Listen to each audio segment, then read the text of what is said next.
Heidi here from Rain Country. God is good all the time. And today I'm going to show you how you can use the canister style vacuum sealer that Patrick came up with. Now I do want to give credit where credit's due. The initial idea that he based this pattern off of was one that was shared with us by Steve Payne, and I'll go ahead and link to his video in the description box down below, so don't forget to check that out. So from what Steve showed us, Patrick took that idea and made some of his own modifications to come up with the design that we have right here.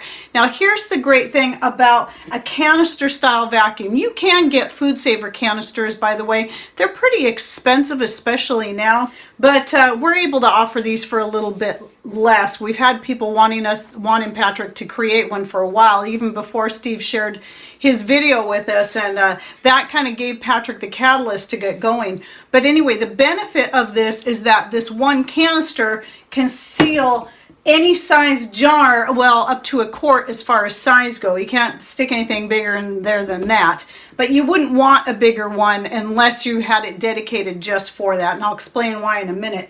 But it can work with wide mouth, it can work with a regular mouth, but it can also work with other types of jars. This is an Atlas jar. Somebody gave me a bunch of these of various sizes, but as long as you have the original lid, it doesn't matter the size lid. As long as you have the original lid it came with, and the little gummy section in here on the inside is still in good condition. There's nothing lodged in there. The top of the rim of the jar is nice and smooth, no chips or anything like that or cracks. It will work for vacuum sealing, and I'm going to demonstrate that. So the nice thing about this over the food saver tops, like I have right here, is that these will only fit 2 jars. Your standard regular mouth, your standard wide mouth, and you have to have both in order to do that. But this will seal a jar of any size mouth to it. So again, as long as you have the original lid. So I'm going to demonstrate a few things. Now, Patrick did design this to be used with the brake bleeder pump, which I have right here, and I will link to one of these below. If you go through that link and that one shows it's sold out, simply just type in brake bleeder kit into your Amazon browser and you'll be able to pull up a whole bunch more. You can see what it looks like by this, so you know. The case usually comes in red, but you can get it in black or blue as well.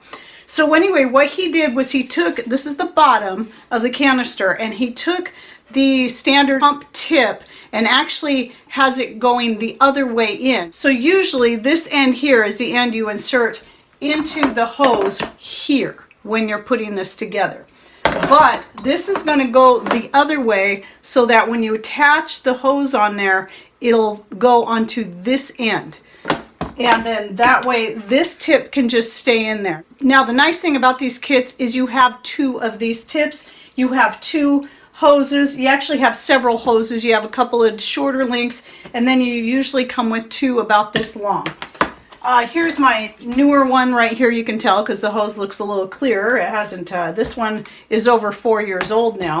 So one of these I'm going to be using as dedicated for using with the food saver tops, whereas the other one will be dedicated, so there's no tip on it, to using with the canister. The downside to using a canister vacuum, especially with the brake bleeder, is it's going to be a lot more work on your hands and arms, because not only are you trying to pull the air out of the jar itself, you're also pulling the air out of the canister, which means the smaller the jar, the longer it's going to take to seal. And the less dense the things are inside the jar, the longer it's going to take. However, even though I had already, this thing here, this food saver back here, because I'm so tired of them, I had actually already thrown it out. I rescued it from the garbage can because it does still pump, it just doesn't seal anymore. So I thought I'd give something a try for those who have weaker arms and hands.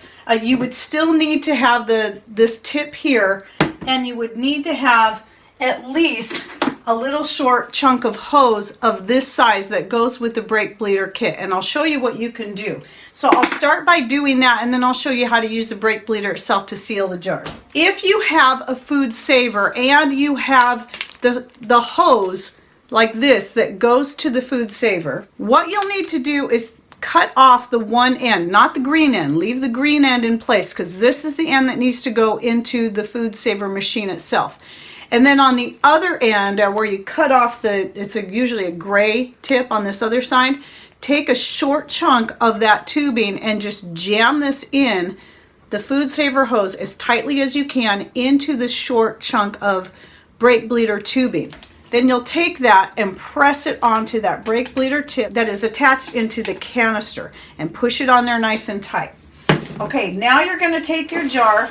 Let's go ahead and go with these nasturtium flowers that need to be sealed up. So I just topped these off, so it is time for me to seal this up.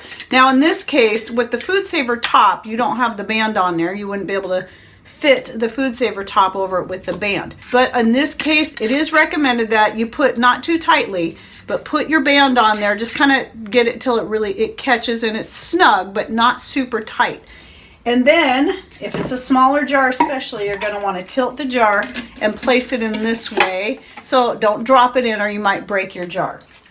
Okay, now here is the top here. Now this wing nut is very important because what it does is it applies pressure on this part, this rubber part here, and pushes it outward so that it fits snugly. After you put it in there, if you want that to fit snugly inside this PVC pipe. So then holding this red part here, tighten this wing nut as far as you can, because the tighter you get it, the better of a vacuum you're going to pull on that. Okay, not so tight that you can't undo it again, of course, but right there should be good, and you'll be able to feel it. Then take the food saver end. You should have an accessory port that looks something like this. On the newer food savers, it's usually green so that you can match it to the right tip, because the tip on this is a little bit different than the one that goes into the top. And it's usually, like I said, that would be the gray one. So you just make sure you snap that firmly into the port, lock, however you lock that in to get it ready to vacuum your food saver. I know every style is a little bit different. And then you're just going to hit vacuum.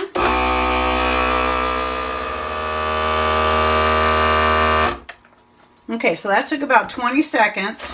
You know, I don't need it to seal, so I'm going to undo that. And undo the wing nut just loose enough until you can pull this off. Remove your jar. And there it is. It's vacuum sealed. Okay, so that worked using the food saver. Let me do one more using the food saver machine, and then I'm going to go ahead and do one using the hand pump from the brake bleeder. So here is something. Now these are just decorative jars, but I stuck one of these silicone rings inside here and just messing around to see if it would work, and then put it on this pint jar. So we're going to try this. Again, tightening this up as far as you can. Make sure you lock your food saver into the appropriate position and hit vacuum seal. So I may hang on to that food saver for a while now that I know it will work in this way if my arms ever get tired. So let's try this out. It is indented a little bit. It's on there nice and tight. Now let's listen. Yep, it vacuum sealed. So even this chintzy little lid that's more for decorative purposes, as long as I have a silicone ring in there, it seals and it fits the jar because it is made to go with a regular mouth. All right, let's move on and use the brake bleeder pump now and seal a couple more jars. So take the hose of the brake bleeder pump and push it on there firmly into place. Now let's go ahead and start with this jar of zucchini. It's actually one I just opened up to start using because it's from 2018, so dehydrated zucchini. So that's why it's not sealed. Again, you want to have your band on there, just like I said, not too tight. I'm not cranking it on there, just putting it on there snug is all. And then carefully put it down. Again, I recommend tilting it to the side so that you don't just drop it in there straight down and risk cracking your jar. Putting the top on, turning that wing nut until this red top here fits very snugly into the canister. And then just what I do is I try not to go too much by what it says, because if you'll look at this one here, this is my older brake bleeder. It is a little bit off. It's Looks like it's about at 50, you know, and should be at 0. So I just keep pumping it until it stops. Now, again, keep in mind, it's going to take longer because it has a lot more air to remove from this whole thing. But I'm using a quart jar and it is full, so it shouldn't be as bad as certain other things. So let's get started, and I'll keep track of how long this takes me because I'm going to skip to the end and then just tell you how many seconds it takes. Okay, so that took about 30 seconds or so for that to pump up all the way, maybe about 40 seconds. Then loosen up your wing nut till that comes out. Take your jar out. Feels like it's sealed. Let's try this. And there we go. Jar has sealed nicely. Okay, so we're going to do one more jar. I suspect this one's going to take longer because it is a smaller jar, but we'll give it a try, and again, I'll try to keep track of how many seconds it takes, just so you know. And that's with continuous pumping. And also realize that you can rest the brake bleeder pump, this bottom part, against the counter like this, and then just pump downward like this rather than squeezing like this, especially if you're like me, you have weaker hands but you have stronger arms. This is actually pretty easy. It's working the arms but not so much the hand, because you don't have to squeeze with your hand. So anyway, let me get this top on here. Okay, so that was about 50 seconds, so it really wasn't that much more time. And basically what I'm doing is I'm pumping it up until the needle stops moving. However, you might notice when you're using the canister that it will the needle will kind of jump back and forth a little bit, but just expect that. That's normal. You should hear some pressure releasing as you open this up. And let's give it a try. Yep, the button, I don't know if you'll be able to tell here, but the very center of it is pressed down, so it has vacuum sealed. It's on there nice and tight. And again, when you put that lid on, you don't want it super tight when you go to put it on there, because it's got to have a little space in there so it can actually pull the air out of the jar. Now let's go ahead and try opening this. Aha, did you hear that? That's a nice sound. That means it worked well. Now, when Patrick first put this together yesterday and he was trying it out, we were trying many different jars. He did do a quart jar using the Easy Seal regular mouth Tatler lid. And initially it looked like it was actually going to work. But the Tatler lids, especially the Easy Seal ones, and this is marked with a black X just so I know the difference between the Easy Seal and the older style ones. The Tatler lids in general don't hold a seal as well as your metal lids do. And also, and especially the Easy Seal, they never seem to last. And initially, yes, it seemed like that was going to hold a seal, and it stayed like that for hours. But when I went to shoot this video and then checked, it had already lost its seal. So I do not recommend using Tatler lids at all when you're doing any kind of vacuum sealing, especially if all you have is the Easy Seal. And if you're not sure what the Easy Seal is, or if you have it, simply look very closely. I'll put a picture right here you might be able to see. You can see Easy Seal towards the bottom part. You'll see Tatler, and then under that it will say Easy Seal. And that's all the ones that they're selling right now. I prefer the older style myself, but the Easy Seal are good ones, and they do work the same. And by the way, if you're interested how to use them, I did just put a video out on how to properly use both the Easy Seal and the older style, now that I'm familiar with both of them enough to share that with. We'll be offering these on the store now that he's got a good design that he feels good about. And again, thank you to Steve Payne for sharing his own idea that spurred Patrick into coming up with his design here, and something he's been wanting to do for a while, to give people an option, because the food saver tops are getting harder and harder for people to find. They come and they go, they come and they go, and even the canisters, finding them even secondhand. So many people are price gouging these things and the canisters now because they understand the need for them.